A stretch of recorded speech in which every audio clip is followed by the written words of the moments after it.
ಚಿನ್ನಯ್ಯನ ಹೆಂಡತಿ ರಿಪಬ್ಲಿಕ್ ಕನ್ನಡದ ಜೊತೆಗೆ ಎಕ್ಸ್ಕ್ಲೂಸಿವ್ ಆಗಿ ಮಾತಾಡುವ ಸಂದರ್ಭದಲ್ಲಿ ಮನವಿಯನ್ನ ಮಾಡಿಕೊಂಡಿದ್ದಾರೆ ನೇರವಾಗಿ ಮುಖ್ಯಮಂತ್ರಿ ಸಿದ್ದರಾಮಯ್ಯ ಅವರಿಗೆ ರಿಪಬ್ಲಿಕ್ ಕನ್ನಡದ ಮೂಲಕ ನನ್ನ ಪತಿಯ ಜೀವನ ಉಳಿಸಿ ಅಂತ. ಅಷ್ಟೇ ಅಲ್ಲ, ನನ್ನ ಪತಿಯ ಜೀವ ಉಳಿಸಿದ್ದೇ SIT ಅವರು. SIT ಇಲ್ಲದೆ ಇದ್ದಿದ್ರೆ ಚಿನ್ನಯ್ಯನನ್ನ ಇವರೆಲ್ಲ ಸೇರಿ ಸಾಯಿಸಿಬಿಡ್ತಾ ಇದ್ರು. ತಿಮರೋಡಿ ಮನೆಯಲ್ಲಿ ಚಿನ್ನಯ್ಯ ಇರ್ತಾ ಇದ್ದ.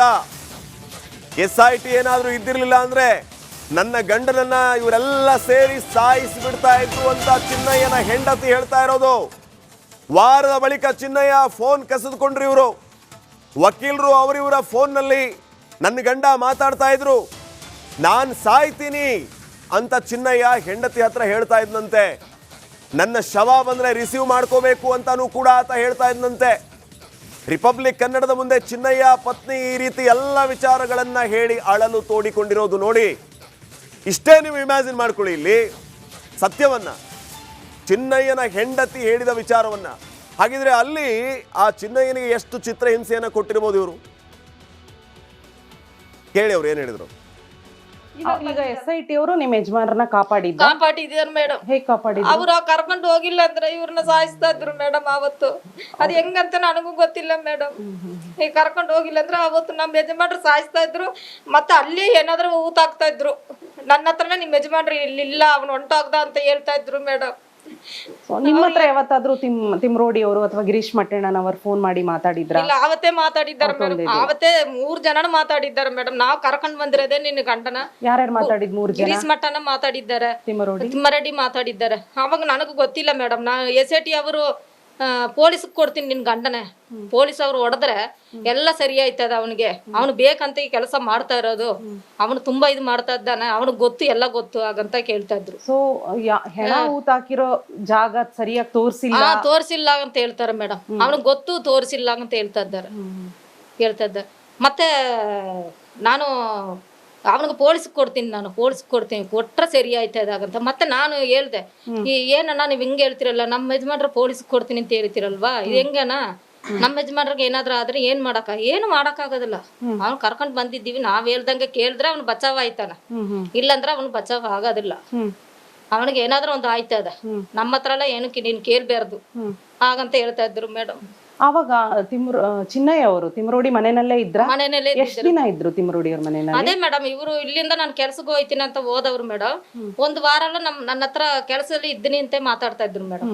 ಕೆಲಸದಲ್ಲಿ ಇದ್ದೀನಿ ಆಗಂತೆ ಮಾತಾಡ್ತಿದ್ರು, ಚೆನ್ನಾಗಿ ಮಾತಾಡ್ತಾ ಇದ್ರು. ಆವಾಗ ಅವ್ರ ಮೊಬೈಲ್ ಇತ್ತು. ಆಮೇಲೆ 1 ವಾರ ಕಳೆದ ಮೇಲೆ ಅವ್ರ ಮೊಬೈಲ್ ಕಿತ್ತಾಗ. ಚಿನ್ನಯ್ಯನ ಹೆಂಡತಿ ರಿಪಬ್ಲಿಕ್ ಕನ್ನಡದ ಜೊತೆಗೆ ಎಕ್ಸ್ಕ್ಲೂಸಿವ್ ಆಗಿ ಮಾತಾಡುವ ಸಂದರ್ಭದಲ್ಲಿ ಮನವಿಯನ್ನ ಮಾಡಿಕೊಂಡಿದ್ದಾರೆ ನೇರವಾಗಿ ಮುಖ್ಯಮಂತ್ರಿ ಸಿದ್ದರಾಮಯ್ಯ ಅವರಿಗೆ ರಿಪಬ್ಲಿಕ್ ಕನ್ನಡದ ಮೂಲಕ ನನ್ನ ಪತಿಯ ಜೀವನ ಉಳಿಸಿ ಅಂತ. ಅಷ್ಟೇ ಅಲ್ಲ, ನನ್ನ ಪತಿಯ ಜೀವ ಉಳಿಸಿದ್ದೇ SIT ಅವರು. SIT ಇಲ್ಲದೆ ಇದ್ದಿದ್ರೆ ಚಿನ್ನಯ್ಯನನ್ನ ಇವರೆಲ್ಲ ಸೇರಿ ಸಾಯಿಸಿಬಿಡ್ತಾ ಇದ್ರು. ತಿಮರೋಡಿ ಮನೆಯಲ್ಲಿ ಚಿನ್ನಯ್ಯ ಇರ್ತಾ ಇದ್ದ. SIT ಏನಾದರೂ ಇದ್ದಿರಲಿಲ್ಲ ಅಂದ್ರೆ ನನ್ನ ಗಂಡನನ್ನ ಇವರೆಲ್ಲ ಸೇರಿ ಸಾಯಿಸಿಬಿಡ್ತಾ ಇದ್ರು ಅಂತ ಚಿನ್ನಯ್ಯನ ಹೆಂಡತಿ ಹೇಳ್ತಾ ಇರೋದು. ವಾರದ ಬಳಿಕ ಚಿನ್ನಯ್ಯ ಫೋನ್ ಕಸಿದುಕೊಂಡ್ರು ಇವರು. ವಕೀಲರು ಅವರಿವರ ಫೋನ್ನಲ್ಲಿ ನನ್ನ ಗಂಡ ಮಾತಾಡ್ತಾ ಇದ್ರು, ನಾನು ಸಾಯ್ತೀನಿ ಅಂತ ಚಿನ್ನಯ್ಯ ಹೆಂಡತಿ ಹತ್ರ ಹೇಳ್ತಾ ಇದ್ನಂತೆ. ನನ್ನ ಶವ ಬಂದ್ರೆ ರಿಸೀವ್ ಮಾಡ್ಕೋಬೇಕು ಅಂತಾನೂ ಕೂಡ ಆತ ಹೇಳ್ತಾ ಇದ್ನಂತೆ. ರಿಪಬ್ಲಿಕ್ ಕನ್ನಡದ ಮುಂದೆ ಚಿನ್ನಯ್ಯ ಪತ್ನಿ ಈ ರೀತಿ ಎಲ್ಲ ವಿಚಾರಗಳನ್ನ ಹೇಳಿ ಅಳಲು ತೋಡಿಕೊಂಡಿರೋದು ನೋಡಿ. ಇಷ್ಟೇ ನೀವು ಇಮ್ಯಾಜಿನ್ ಮಾಡ್ಕೊಳ್ಳಿ ಇಲ್ಲಿ ಸತ್ಯವನ್ನ, ಚಿನ್ನಯ್ಯನ ಹೆಂಡತಿ ಹೇಳಿದ ವಿಚಾರವನ್ನ. ಹಾಗಿದ್ರೆ ಅಲ್ಲಿ ಆ ಚಿನ್ನಯ್ಯನಿಗೆ ಎಷ್ಟು ಚಿತ್ರಹಿಂಸೆಯನ್ನ ಕೊಟ್ಟಿರ್ಬೋದು ಇವರು. ಕೇಳಿ ಅವ್ರು ಏನ್ ಹೇಳಿದ್ರು. ಈಗ SIT ಅವರು ನಿಮ್ಮ ಯಜಮಾನರನ್ನ ಕಾಪಾಡಿದಾರೆ ಮೇಡಮ್. ಹೇಗೆ ಕಾಪಾಡಿದ್ರು? ಅವ್ರ ಕರ್ಕೊಂಡು ಹೋಗಿಲ್ಲ ಅಂದ್ರೆ ಇವ್ರನ್ನ ಸಾಯಿಸ್ತಾ ಇದ್ರು ಮೇಡಮ್. ಅವತ್ತು ಅದ್ ಹೆಂಗಂತ ನನಗೂ ಗೊತ್ತಿಲ್ಲ ಮೇಡಮ್. ಈಗ ಕರ್ಕೊಂಡು ಹೋಗಿಲ್ಲ ಅಂದ್ರೆ ಅವತ್ತು ನಮ್ಮ ಯಜಮಾನ್ರು ಸಾಯಿಸ್ತಾ ಇದ್ರು. ಮತ್ತೆ ಅಲ್ಲಿ ಏನಾದ್ರು ಊತ ಹಾಕ್ತಾ ಇದ್ರು. ನನ್ನ ಹತ್ರನೇ ನಿಮ್ ಯಜಮಾನ್ರು ಇಲ್ಲಿಲ್ಲ, ಅವ್ನು ಹೊಂಟೋಗ್ದ ಅಂತ ಹೇಳ್ತಾ ಇದ್ರು ಮೇಡಮ್. ನಿಮ್ಮ ಹತ್ರ ಯಾವತ್ತಾದ್ರೂ ತಿಮ್ರೋಡಿ ಅವರು ಅಥವಾ ಗಿರೀಶ್ ಮಟ್ಟಣ್ಣನವರು ಫೋನ್ ಮಾಡಿ ಮಾತಾಡಿದ್ರ? ಇಲ್ಲ, ಅವತ್ತೇ ಮಾತಾಡಿದ್ದಾರೆ ಮೇಡಮ್. ಅವತ್ತೇ 3 ಜನ ಮಾತಾಡಿದ್ದಾರೆ ಮೇಡಮ್. ನಾವ್ ಕರ್ಕೊಂಡ್ ಬಂದಿರೋದೇ ನಿನ್ನ ಗಂಡನ. ಯಾರ್ಯಾರು ಮಾತಾಡಿದ್? 3 ಜನ. ಗಿರೀಶ್ ಮಟ್ಟಣ್ಣ ಮಾತಾಡಿದ್ದಾರೆ, ತಿಮ್ಮರೆಡ್ಡಿ ಮಾತಾಡಿದ್ದಾರೆ. ಅವಾಗ ನನಗೂ ಗೊತ್ತಿಲ್ಲ ಮೇಡಮ್. SIT ಅವರು ಪೊಲೀಸ್ಗೆ ಕೊಡ್ತೀನಿ ನಿನ್ ಗಂಡನೇ. ಪೊಲೀಸ್ ಅವ್ರು ಹೊಡೆದ್ರೆ ಎಲ್ಲ ಸರಿ ಆಯ್ತದ ಅವನಿಗೆ. ಅವನು ಬೇಕಂತ ಈ ಕೆಲಸ ಮಾಡ್ತಾ ಇರೋದು. ಅವನು ತುಂಬಾ ಇದು ಮಾಡ್ತಾ ಇದ್ದಾನೆ. ಅವನಿಗೆ ಗೊತ್ತು, ಎಲ್ಲ ಗೊತ್ತು ಹಾಗಂತ ಕೇಳ್ತಾ ಇದ್ರು. ಸೊ ಹೆಣ ಊತಾಕಿರೋ ಜಾಗ ಸರಿಯಾಗಿ ತೋರಿಸಿಲ್ಲ ತೋರಿಸಿಲ್ಲ ಅಂತ ಹೇಳ್ತಾರೆ ಮೇಡಮ್. ಅವನಿಗೆ ಗೊತ್ತು, ತೋರಿಸಿಲ್ಲ ಅಂತ ಹೇಳ್ತಾ ಇದ್ದಾರೆ. ಮತ್ತೆ ನಾನು ಅವನಿಗೆ ಪೊಲೀಸ್ಗೆ ಕೊಡ್ತೀನಿ, ಕೊಟ್ರೆ ಸರಿ ಆಯ್ತದ ಅಂತ. ಮತ್ತೆ ನಾನು ಹೇಳ್ದೆ, ಏನಣ್ಣ ನೀವ್ ಹಿಂಗೆ ಹೇಳ್ತಿರಲ್ಲ, ನಮ್ಮ ಯಜಮಾನ್ರ ಪೊಲೀಸ್ಗೆ ಕೊಡ್ತೀನಿ ಅಂತ ಹೇಳ್ತಿರಲ್ವಾ, ಇದು ಹೆಂಗನ? ನಮ್ಮ ಯಜಮಾನ್ರಿಗೆ ಏನಾದ್ರು ಆದ್ರೆ ಏನು ಮಾಡಕ್ಕಾಗೋದಿಲ್ಲ. ಅವ್ನು ಕರ್ಕೊಂಡ್ ಬಂದಿದ್ದೀವಿ, ನಾವ್ ಹೇಳ್ದಂಗೆ ಕೇಳಿದ್ರೆ ಅವ್ನು ಬಚಾವ್ ಆಯ್ತಾನ, ಇಲ್ಲಂದ್ರೆ ಅವ್ನು ಬಚಾವ್ ಆಗೋದಿಲ್ಲ. ಅವನಿಗೆ ಏನಾದ್ರೂ ಒಂದು ಆಯ್ತದ, ನಮ್ಮ ಹತ್ರ ಎಲ್ಲ ಏನಕ್ಕೆ ನೀನ್ ಕೇಳ್ಬಾರ್ದು ಹಾಗಂತ ಹೇಳ್ತಾ ಇದ್ರು ಮೇಡಮ್. ಆವಾಗ ಚಿನ್ನಯ್ಯ ಅವರು ತಿಮ್ರೋಡಿ ಮನೆಯಲ್ಲೇ ಇದ್ರ? ಮನೆಯಲ್ಲೇ ಎಷ್ಟು ದಿನ ಇದ್ರು ತಿಮ್ರೋಡಿ ಅವ್ರ ಮನೆಯಲ್ಲಿ? ಅದೇ ಮೇಡಮ್, ಇವರು ಇಲ್ಲಿಂದ ನಾನು ಕೆಲ್ಸಕ್ಕೆ ಹೋಯ್ತೀನಿ ಅಂತ ಹೋದವ್ರು ಮೇಡಮ್. ಒಂದು ವಾರ ಎಲ್ಲ ನನ್ನ ಹತ್ರ ಕೆಲಸದಲ್ಲಿ ಇದ್ದೀನಿ ಅಂತ ಮಾತಾಡ್ತಾ ಇದ್ರು ಮೇಡಮ್. ಕೆಲಸದಲ್ಲಿ ಇದ್ದೀನಿ ಆಗಂತೆ ಮಾತಾಡ್ತಿದ್ರು, ಚೆನ್ನಾಗಿ ಮಾತಾಡ್ತಾ ಇದ್ರು. ಆವಾಗ ಅವ್ರ ಮೊಬೈಲ್ ಇತ್ತು. ಆಮೇಲೆ ಒಂದು ವಾರ ಕಳೆದ ಮೇಲೆ ಅವ್ರ ಮೊಬೈಲ್ ಕಿತ್ತಾಗ ಚಿನ್ನಯ್ಯನ ಹೆಂಡತಿ ರಿಪಬ್ಲಿಕ್ ಕನ್ನಡದ ಜೊತೆಗೆ ಎಕ್ಸ್ಕ್ಲೂಸಿವ್ ಆಗಿ ಮಾತಾಡುವ ಸಂದರ್ಭದಲ್ಲಿ ಮನವಿಯನ್ನ ಮಾಡಿಕೊಂಡಿದ್ದಾರೆ. ನೇರವಾಗಿ ಮುಖ್ಯಮಂತ್ರಿ ಸಿದ್ದರಾಮಯ್ಯ ಅವರಿಗೆ ರಿಪಬ್ಲಿಕ್ ಕನ್ನಡದ ಮೂಲಕ ನನ್ನ ಪತಿಯ ಜೀವನ ಉಳಿಸಿ ಅಂತ. ಅಷ್ಟೇ ಅಲ್ಲ, ನನ್ನ ಪತಿಯ ಜೀವ ಉಳಿಸಿದ್ದೇ SIT ಅವರು. SIT ಇಲ್ಲದೆ ಇದ್ದಿದ್ರೆ ಚಿನ್ನಯ್ಯನನ್ನ ಇವರೆಲ್ಲ ಸೇರಿ ಸಾಯಿಸಿಬಿಡ್ತಾ ಇದ್ರು. ತಿಮ್ರೋಡಿ ಮನೆಯಲ್ಲಿ ಚಿನ್ನಯ್ಯ ಇರ್ತಾ ಇದ್ದ. SIT ಏನಾದ್ರೂ ಇದ್ದಿರ್ಲಿಲ್ಲ ಅಂದ್ರೆ ನನ್ನ ಗಂಡನನ್ನ ಇವರೆಲ್ಲ ಸೇರಿ ಸಾಯಿಸಿಬಿಡ್ತಾ ಇದ್ರು ಅಂತ ಚಿನ್ನಯ್ಯನ ಹೆಂಡತಿ ಹೇಳ್ತಾ ಇರೋದು. ವಾರದ ಬಳಿಕ ಚಿನ್ನಯ್ಯ ಫೋನ್ ಕಸಿದುಕೊಂಡ್ರು ಇವರು.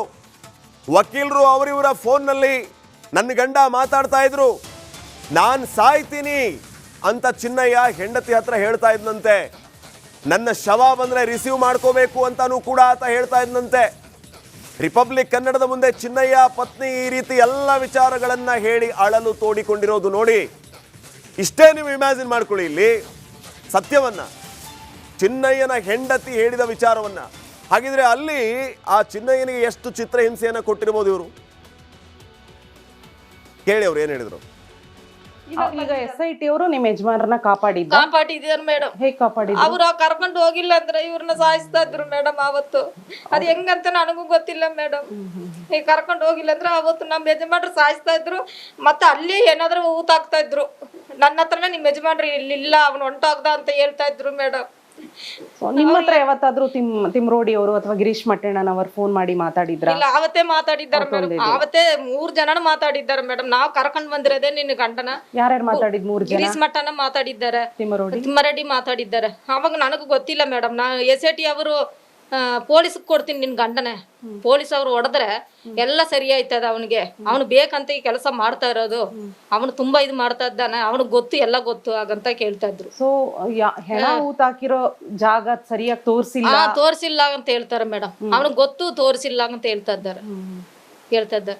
ಮತ್ತೆ ನಾನು ಅವನಿಗೆ ಪೊಲೀಸ್ಗೆ ಕೊಡ್ತೀನಿ, ಕೊಟ್ರೆ ಸರಿ ಆಯ್ತದ ಅಂತ. ಮತ್ತೆ ನಾನು ಹೇಳ್ದೆ, ಏನಣ್ಣ ನೀವ್ ಹಿಂಗೆ ಹೇಳ್ತಿರಲ್ಲ, ನಮ್ಮ ಯಜಮಾನ್ರ ಪೊಲೀಸ್ಗೆ ಕೊಡ್ತೀನಿ ಅಂತ ಹೇಳ್ತಿರಲ್ವಾ, ಇದು ಹೆಂಗನ?